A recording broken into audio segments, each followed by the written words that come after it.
আমার আশেপাশের গ্রাম এবং আমার স্কুল জীবনের আমি প্রথম যে কিনা কোনো পাবলিক বিশ্ববিদ্যালয়ে পড়তেছি, তাও আবার ঢাকা বিশ্ববিদ্যালয়, দেশের সেরা বিশ্ববিদ্যালয়। যখন থেকে বুঝতে পারছি যে দারিদ্রতা কি, তখন থেকে আসলে দারিদ্রতার সাথে যুদ্ধ করে এই জায়গায় আসতে হয়েছে। ওই করোনার সময়টাতে জানি না কি কি করছে, তবে আমার কাজ করতে হয়েছে। এসএসসি তে যে রেজিস্ট্রেশন ফি, ওইটা আমাকে বহন করতে হয়েছে। এবং আমার ক্লিয়ার মনে আছে, আমি 1 সপ্তাহ রাজমিস্ত্রি কাজ করছিলাম, যেখান থেকে আমি 2100 টাকা পাইছিলাম।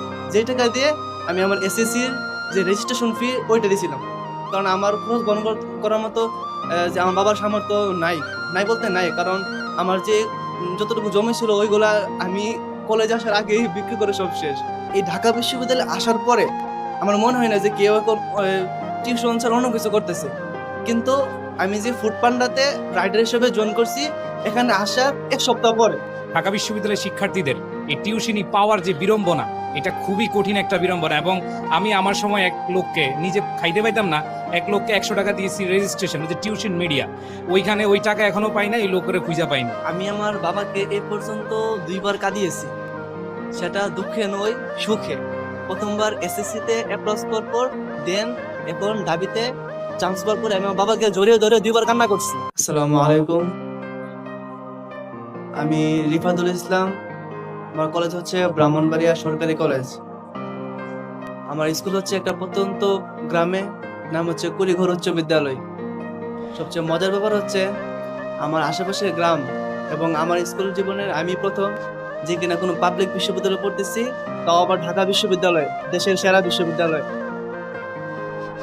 এই সেরা বিশ্ববিদ্যালয়ে আসার গল্পটা মোটেও সহজ ছিল না আমার জন্য, খুবই কঠিন ছিল। কারণ যখন থেকে বুঝতে পারছি যে দারিদ্রতা কি, তখন থেকে আসলে দারিদ্রতার সাথে যুদ্ধ করে এই জায়গায় আসতে হয়েছে। ওই শুরু থেকেই এই কঠিন পরিস্থিতির মধ্যে দিয়ে আসতে হয়েছে। আমাদের নবম শ্রেণীর 2-3 মাস পরে হয়তো বা করোনা চলে আসছিল, যে কারণে স্কুলে কিন্তু আর যাওয়া হয় নাই। ওই করোনার সময়টাতে জানি না কি কি করছে, তবে আমার কাজ করতে হয়েছে। আমি ওই সময় একটা হোটেলে কাজ করছিলাম কিছু মাস, দেন একটা মোবাইল মেকানিক্সের দোকানে কাজ করছি, দেন একটা ফার্মেসিতে মানে ছিলাম কয়েক মাস। এভাবে চলছে। তখন আমি নামাজ পড়ে দোয়া করতাম যে এসএসসিতে যেন অটো পাস দিই। আমি ওই লেভেলের স্টুডেন্ট ছিলাম, আমি অটো পাস আল্লাহর কাছে চাইতাম। আমি এক্সট্রা ভাবে নফল নামাজ পড়তে পড়ে দোয়া করছি যে আল্লাহ অটো পাস দিয়ে। যাই হোক, সেখান থেকে আমার আজকে এই পর্যন্ত এখানে আসা। দেন কলেজ লাইফে আসছি।